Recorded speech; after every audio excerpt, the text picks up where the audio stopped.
آگے ذرا بات کرتے ہیں ڈاکٹر فاروق عبداللہ کی، کیونکہ ڈاکٹر فاروق عبداللہ آج انفورسمنٹ ڈائریکٹوریٹ کے دفتر میں حاضر ہوئے اور کم و بیش 4.5 گھنٹے کی طویل بات چیت کے بعد جب ڈاکٹر فاروق عبداللہ باہر آئے تو کہا کہ آل از ویل، اور جس طریقے سے ان ایجنسیز کا استعمال کیا جاتا ہے پولیٹیکل آوازوں کو دبانے کے لیے، ویسا ہی یہاں پر بھی ہو رہا ہے۔ لیکن یاد رکھیے گا ڈاکٹر فاروق عبداللہ پر انتہائی بڑا الزام ہے کہ جب وہ وزیر اعلیٰ کی حیثیت سے تھے، جموں کشمیر کرکٹ ایسوسی ایشن کے صدر تھے، بی سی سی آئی نے پیسہ بھیجا، اس پیسے کا خورد برد ہوا، اکاؤنٹس فرضی کھولے گئے، اور خود فاروق عبداللہ کے کچھ لوگوں نے اس بات کا خلاصہ سی بی آئی کے سامنے بھی کیا، ایفیڈیوٹس کے اندر بھی کیا، اور اب انفورسمنٹ ڈائریکٹوریٹ اس پورے معاملے کی تحقیقات کر رہا ہے۔ ہمارے ساتھ اس وقت ہمارے ساتھی جوائن کر چکے ہیں سید تجمل، جو پورے دن انفورسمنٹ ڈائریکٹوریٹ کے دفتر باہر تھے، فاروق عبداللہ کے آنے سے لے کر فاروق عبداللہ کے جانے تک وہاں پر ڈٹے تھے اور پل پل کا اپڈیٹ کر رہے تھے۔ سید تجمل، فاروق عبداللہ جب صبح آئے باڈی لینگویج، جب باہر گئے تو باڈی لینگویج، سب سے سینئر موسٹ پولیٹیشن ہے جموں کشمیر کے، وزیر اعلیٰ بھی رہ چکے ہیں اور ممبر پارلیمنٹ بھی ہے، کیا کچھ آپ کے ذرائع آپ کو بتا رہے ہیں؟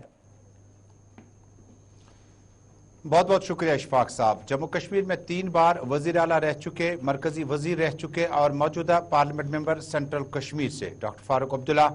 آج ٹھیک 11 بجے، بلکہ 1 منٹ کم ہی تھا کہ جب وہ 11 بجے کے ٹائم کو عبور کر گئے۔ 11 بجے وہ ٹھیک انفورسمنٹ ڈائریکٹوریٹ آفس واقعہ راج باغ سری نگر پہنچے،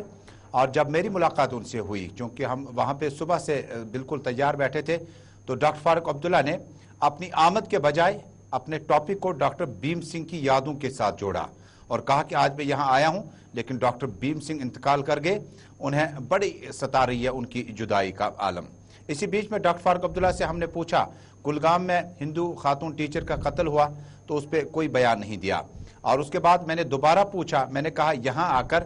آج کے بارے میں تھوڑا سا بتائیے، تو انہوں نے کہا کہ یہ جب تک جموں کشمیر میں ویدھان سبھا کے چناؤ ہوں گے، اسمبلی کے انتخابات ہوں گے، تب تک ایجنسیز کی طرف سے اس طرح کا بلاوا آنا جانا کوئی نئی بات نہیں ہے۔ اس کے بعد ڈاکٹر فاروق عبداللہ بڑے اطمینان کے ساتھ اندر آئے اور قریباً 3.5 گھنٹے، کیونکہ 11 بجے وہ اندر داخل ہوئے اور 2:30 بجے جو ہے باہر واپس آ گئے۔ اس کے بعد ڈاکٹر فاروق عبداللہ کا جو باڈی لینگویج تھا، حشاش بشاش تھے، بھیم سنگھ کی یادوں کے ساتھ اندر داخل ہوئے۔ اس کے بعد جب قریباً 3:30 بجے کا 2:30 بجے کا وقت گزر چکا تو ڈاکٹر فاروق عبداللہ باہر آئے۔ بیچ میں ہمیں یہ بھی پتا چلا، کیونکہ آپ کو یاد ہوگا کہ 2019 کے اس وقت میں جموں کشمیر میں اس کیس کو لے کر جب انفورسمنٹ ڈائریکٹوریٹ نے انہیں طلب کیا تھا، اس کے بعد بیتے سال میں جب دوبارہ انہیں طلب کیا تھا تو انہوں نے کہا تھا کہ آج انہیں لنچ کرنے کا موقع نہیں ملا، لیکن آج لنچ کا انتظام تھا اور سبزی وغیرہ لے کر کچھ لوگ ان کے گھر سے آئے۔ حالانکہ ایک گاڑی کو واپس جانا پڑا، انہوں نے وہ ڈاکیومنٹس یا فائل وغیرہ جو تھا وہ گھر میں رکھا تھا، جس کے بعد اس فائل کو جو ہم خود مشاہدہ کر رہے تھے صورتحال کا، وہ اندر لے کے آئے۔ اس کے بعد 3.5 گھنٹے کے بعد واپس آئے۔ ڈاکٹر صاحب واپس آنے کے بعد ان کا موڈ بالکل بہتر تھا، حشاش بشاش سے، اور اس کے بعد مسکراتے ہوئے چہرے کے ساتھ ہم سب کو الوداع کیا اور اپنے گاڑی کے اس قافلے میں واپس روانہ ہوئے۔ لیکن جموں کشمیر کرکٹ ایسوسی ایشن کا معاملہ کیا کچھ ہے؟ دراصل بی سی سی آئی کی طرف سے جموں کشمیر کرکٹ ایسوسی ایشن کو جو پیسہ ملتا ہے اس میں 95 کروڑ کا آس پاس میں فیر بدل دیکھا جاتا ہے، اور مانا جاتا ہے کہ جس وقت جموں کشمیر کرکٹ ایسوسی ایشن کے انتخابات ہونے تھے تو اس وقت جو متبادل جموں کشمیر کے کرکٹ ایسوسی ایشن کے پروفیشنل کرکٹرز تھے، ریٹائر ہو چکے ہیں، ان کا مطالبہ تھا کہ اس وقت